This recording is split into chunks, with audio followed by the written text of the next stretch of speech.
Hi అండి, welcome back to my channel Padmaja's kitchen. ఈరోజు బెల్లం పరమాన్నం ఎలా చేయాలో చూద్దాం రండి.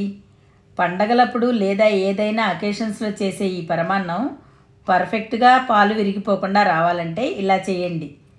తిన్న కొద్దీ తినాలనిపించే ఈ పరమాన్నం ఎలా చేయాలో ప్రాసెస్ చూద్దామా? ముందుగా ఒక గిన్నె తీసుకుని దానిలో ఒక గ్లాసు బియ్యం వేసుకోండి. అదే గిన్నెలో ఒక టేబుల్ స్పూన్ పెసరపప్పు వేయండి. లేదంటే మీరు ఏ గ్లాస్తో బియ్యం తీసుకున్నారో అదే గ్లాస్తో పావు గ్లాస్ పెసరపప్పు వేసుకోండి. ఇలా తీసుకున్న బియ్యం పెసరపప్పుని శుభ్రంగా కడిగి నీళ్లు పోసి అరగంట నానబెట్టండి. ఇలా నానబెట్టడం వల్ల అన్నం త్వరగా ఉడుకుతుందండి. ఇప్పుడు స్టవ్ మీద ఒక గిన్నె పెట్టుకుని దానిలో మనం బియ్యం కొలిచిన గ్లాస్తో 3 గ్లాసుల పాలు, 1 గ్లాసు నీళ్లు పోసి పొంగు వచ్చే వరకు కాగనివ్వండి.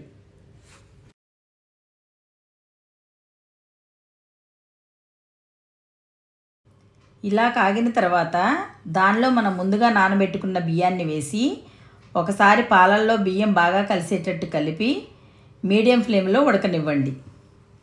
మధ్య మధ్యలో కలుపుతూ అన్నం పూర్తిగా ఉడికేలోగా మనం బెల్లాన్ని చాకుతో సన్నగా తురిమి పెట్టుకుందాం. స్టవ్ వెలిగించి ప్యాన్ పెట్టుకుని ఇలా తురిమిన బెల్లాన్ని ఏ గ్లాస్తో బియ్యం కొలిచి తీసుకున్నామో అదే గ్లాస్తో 1.5 గ్లాస్ బెల్లాన్ని ప్యాన్లో వేసుకుని దానిలో 1 టేబుల్ స్పూన్ వాటర్ పోసి బెల్లాన్ని పూర్తిగా కలుపుతూ కరగబెట్టండి. ఇలా కరిగిన బెల్లాన్ని లైట్గా పాకం వచ్చే వరకు ఇంకో 2 నిమిషాలు ఉంచండి. ఇలా బెల్లం లైట్ పాకం రావడం వల్ల మనం పరమాన్నంలో కలిపినప్పుడు మంచి రుచి వస్తుందండి. ఇప్పుడు అన్నం ఉడికిందో లేదో చూద్దాం. అన్నం పూర్తిగా ఉడికింది కదండి. ఇలా ఉడికిన తర్వాత స్టవ్ ఆఫ్ చేసి దానిలో ఈ బెల్లం పాకాన్ని ఫిల్టర్ చేసి కలుపుకోండి. పాలల్లో బెల్లం వేస్తే పాలు విరిగిపోతాయి అంటారు. ఎప్పుడైనా పాలు విరగకుండా ఉండాలంటే స్టవ్ ఆఫ్ చేసిన తర్వాత మాత్రమే ఈ బెల్లం పాకం కలిపితే పాలు విరగకుండా ఉంటాయండి. మీరు పరమాన్నం చేసేటప్పుడు ఈ టిప్ ఫాలో అవ్వండి. మనం వేసిన బెల్లం పాకం అన్నంలో పూర్తిగా కలిసేటట్టు కలిపి దానిలో 1 స్పూన్ యాలకుల పొడి వేసి చిటికెడు పచ్చకర్పూరం కూడా వేయండి. ఇది పూర్తిగా ఆప్షనల్ అండి. మీకు పచ్చకర్పూరం ఇష్టమైతేనే వేసుకోండి.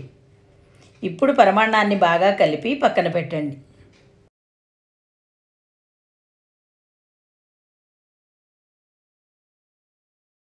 స్టవ్ వెలిగించి ప్యాన్ పెట్టుకుని దానిలో 2 స్పూన్స్ నెయ్యి వేయండి. నెయ్యి కరిగిన తర్వాత గుప్పుడు జీడిపప్పు వేసి గోల్డెన్ బ్రౌన్ కలర్ వచ్చే వరకు వేయించండి.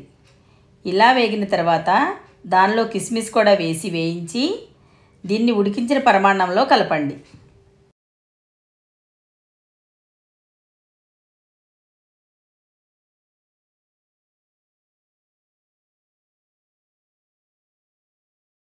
పరమాన్నాన్నంతా ఒకసారి బాగా కలిపి సర్వింగ్ బౌల్లోకి తీసుకోండి.